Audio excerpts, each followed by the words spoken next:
న్యాయ యాత్ర ఉద్దేశము మన భారతదేశంలో మన హక్కుల కోసం కొట్లాడాల్సిన అవసరం వచ్చింది కాబట్టి భారత పౌరుల హక్కులు కూడా వాళ్ళకి అందటం లేదు కాబట్టి భారతదేశ పౌరుల హక్కుల కోసం కొట్లాడే దిశగా రాహుల్ గాంధీ గారు భారత్ జోడో న్యాయ యాత్ర మొదలుపెట్టారు. అంతకు ముందు చేసిన భారత్ జోడో పాదయాత్రలో రాహుల్ గాంధీ గారు 4000 కిలోమీటర్లు పైగా పాదయాత్ర చేస్తే అడుగున ఎక్కడ వీలైతే అక్కడ కాంగ్రెస్ పార్టీకి వ్యతిరేకంగా ఉన్న ప్రభుత్వాలు అయితేనేమి, బీజేపీ అయితేనేమి దాడులు చేశారు. కొట్టడం కూడా, కట్టలతో కొట్టడం కూడా చేశారు. అనేక రకంగా హింసించడం జరిగింది. నిన్న అస్సాంలో రాహుల్ గాంధీ గారు స్వయంగా భారత్ జోడో న్యాయ యాత్ర చేస్తుండగా హఠాత్తుగా బీజేపీ గుండాలు గుంపులుగా వచ్చి భారత్ జోడో న్యాయ యాత్రలో పాల్గొంటున్న వాళ్ళని మీద దాడులు చేసి వాళ్ళను గాయపరచడం జరిగింది. ఎందుకు ఇలా చేస్తున్నారు అని రాహుల్ గాంధీ గారే స్వయంగా దిగి వాళ్ళని ఎదిరిస్తే రాహుల్ గాంధీ గారికి కూడా ప్రమాదం తలపెట్టే ప్రయత్నం చేసి ఆఖరికి పెద్ద గొడవై నిన్న అస్సాంలో ఈ విషయం జరిగితే అస్సాంలో ఉన్నది బీజేపీ పార్టీకి చెందిన ముఖ్యమంత్రి. మరి ఇప్పుడు బీజేపీ పార్టీ అధికారంలో ఉన్న రాష్ట్రంలో కనీసం ప్రశాంతంగా శాంతియుతంగా ప్రజల కోసం చేపట్టిన ఒక యాత్రని కూడా చేయనీయకపోతే దీన్ని ప్రజాస్వామ్యం అంటారా అని మోడీ గారిని ప్రశ్నిస్తున్నాం. మోడీ గారు సమాధానం చెప్పాలి. ఈ రాష్ట్రంలో ప్రజలే చెందిన వాళ్ళు ఈ దేశంలో ఉండాలా? ఇక్కడ ఎవరు మిగతా వాళ్ళని ఎవరిని బ్రతకనివ్వరా? ప్రశాంతంగా ఉద్యమాలు కూడా చేసుకునివ్వరా? ప్రజల కోసం కనీసం కొట్లాడనివ్వరా అని మోడీ గారు అడుగుతున్నా. మోడీ గారు దేశ ప్రజలకు సమాధానం చెప్పాల్సిన అవసరం ఉంది. ఈ రోజు రాహుల్ గాంధీ గారు అస్సాంలోనే ఒక గుడికి వెళ్ళాలనుకుంటే ఆ గుడికి కూడా రాహుల్ గాంధీకి వెళ్ళకూడదు, అనుమతి లేదు అని అనుమతి నిరాకరించారు.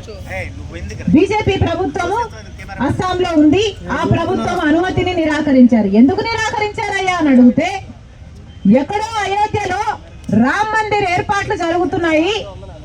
ఆ కార్యక్రమం అక్కడ జరుగుతున్న సమయంలో ఇక్కడ అస్సాంలో రాహుల్ గాంధీ గారు గుడికి వెళ్ళకూడదట. ఇది ఎక్కడ న్యాయం అని అడుగుతున్నాం. అంటే గుడికి వెళ్ళడానికి కూడా మోడీ గారి పర్మిషన్ కావాలా? గుడికి వెళ్ళడానికి కూడా బీజేపీ పర్మిషన్ కావాలా? గుడికి వెళ్ళడానికి కూడా బీజేపీ కార్యకర్త, బీజేపీ నాయకుడు, లేకపోతే ఆర్ఎస్ఎస్ లేకపోతే విహెచ్ఓ వీళ్ళ ఈ సభ్యులే అయి ఉండాలా? సామాన్య ప్రజలకు కనీసం గుడికి వెళ్లే హక్కు లేదా అని అడుగుతున్నాం. ఎందుకు నిరాకరించారు మోడీ గారు? అస్సాం చీఫ్ మినిస్టర్ సమాధానం చెప్పాల్సిన అవసరం ఉంది.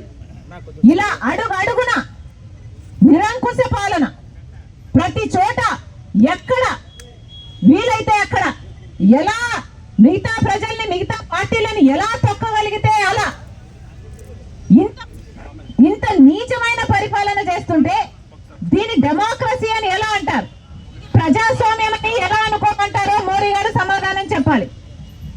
ఈరోజు రాహుల్ గాంధీ యాత్ర పైన జరిగిన ఈ దాడులకు నిరసనగా మహాత్మా గాంధీ గారి విగ్రహం దగ్గర కాంగ్రెస్ పార్టీ ఈ ధర్నా చేపట్టడం జరిగింది. ఈ నిరంకుశ పాలన ఆగాలి, ఇది ప్రజాస్వామ్యం అని బీజేపీ పార్టీ రోజు గారు గుర్తుపెట్టుకుని అడుగుతున్నా. మోడీ గారు దేశ ప్రజలకు సమాధానం చెప్పాల్సిన అవసరం ఉంది. ఈ రోజు రాహుల్ గాంధీ గారు అస్సాంలోనే ఒక గుడికి వెళ్ళాలనుకుంటే ఆ గుడికి కూడా రాహుల్ గాంధీ వెళ్ళకూడదు, అనుమతి లేదు అని అనుమతి నిరాకరించారు. బీజేపీ ప్రభుత్వము అస్సాంలో ఉంది.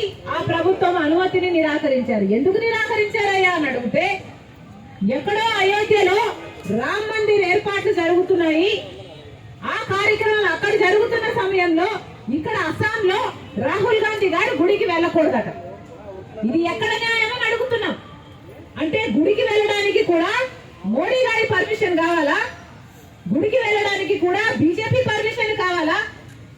గుడికి వెళ్ళడానికి కూడా బీజేపీ కార్యకర్త, బీజేపీ నాయకుడో, లేకపోతే ఆర్ఎస్ఎస్ లేకపోతే విహెచ్ఓ వీళ్ళ ఈ సభ్యులే అయి ఉండాలా? సామాన్య ప్రజలకు కనీసం గుడికి వెళ్లే హక్కు లేదా అని అడుగుతున్నాం. ఎందుకు నిరాకరించారో మోడీ గారు, అస్సాం చీఫ్ మినిస్టర్ సమాధానం చెప్పాల్సిన అవసరం ఉంది.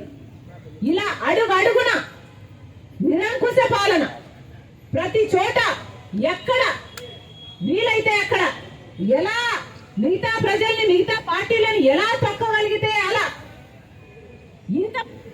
ఇంత నీచమైన పరిపాలన చేస్తుంటే దీని డెమోక్రసీ అని ఎలా అంటారు?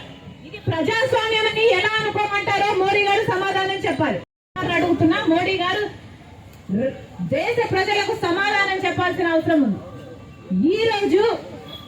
ఈ రోజు రాహుల్ గాంధీ గారు అస్సాంలోనే ఒక గుడికి వెళ్ళాలనుకుంటే ఆ గుడికి కూడా రాహుల్ గాంధీకి వెళ్ళకూడదు, అనుమతి లేదు అని అనుమతి నిరాకరించారు. బీజేపీ ప్రభుత్వము అస్సాంలో ఉంది. ఆ ప్రభుత్వం అనుమతిని నిరాకరించారు. ఎందుకు నిరాకరించారయ్యా అని అడిగితే, ఎక్కడో అయోధ్యలో రామ్ మందిర్ ఏర్పాట్లు జరుగుతున్నాయి. ఆ కార్యక్రమాలు అక్కడ జరుగుతున్న సమయంలో ఇక్కడ అస్సాంలో రాహుల్ గాంధీ గారు గుడికి వెళ్ళకూడదట. ఇది ఎక్కడ న్యాయం అని అడుగుతున్నాం. అంటే గుడికి వెళ్ళడానికి కూడా మోడీ గారి పర్మిషన్ కావాలా? గుడికి వెళ్ళడానికి కూడా బీజేపీ పర్మిషన్ కావాలా? గుడికి వెళ్ళడానికి కూడా బీజేపీ కార్యకర్త, బీజేపీ నాయకుడో, లేకపోతే ఆర్ఎస్ఎస్ లేకపోతే విహెచ్ఓ వీళ్ళ ఈ సభ్యులే అయి ఉండాలా? సామాన్య ప్రజలకు కనీసం గుడికి వెళ్లే హక్కు లేదా అని అడుగుతున్నాం. ఎందుకు నిరాకరించారో మోడీ గారు, అస్సాం చీఫ్ మినిస్టర్ సమాధానం చెప్పాల్సిన అవసరం ఉంది. ఇలా అడుగున నిరంకుశ పాలన, ప్రతి చోట ఎక్కడ వీలైతే అక్కడ ఎలా మిగతా ప్రజల్ని, మిగతా పార్టీలను ఎలా తొక్కగలిగితే అలా ఇంత నీచమైన పరిపాలన చేస్తుంటే దీని డెమోక్రసీ అని ఎలా అంటారు? ఇది ప్రజాస్వామ్యం అని ఎలా అనుకోమంటారో మోడీ గారు సమాధానం చెప్పాలి. చేసుకొనివ్వాలి. మరొకసారి మోడీని హెచ్చరిస్తున్నాం. ఎలక్షన్ల సమయంలో ప్రజలు గమనిస్తున్నారు. మీ నిరంకుశ పాలన మీరు ఆపకపోతే ప్రజలు మీకు బుద్ధి చెప్పే సమయం వచ్చిందని మోడీ గారిని హెచ్చరిస్తున్నాం. క్షమాపణ చెప్పాలి. కాంగ్రెస్ పార్టీకి చెందిన రాహుల్ గాంధీ గారి యాత్రని ఇంత నీచంగా అడ్డుకోవడం అన్నది ప్రజాస్వామ్యంలో ఎవరు సహించని విషయం. కనుక బీజేపీ పార్టీ అక్కడ అస్సాం చీఫ్ మినిస్టర్ రాహుల్ గాంధీ గారికి క్షమాపణ చెప్పాలని కూడా కాంగ్రెస్ పార్టీ డిమాండ్ చేస్తుంది.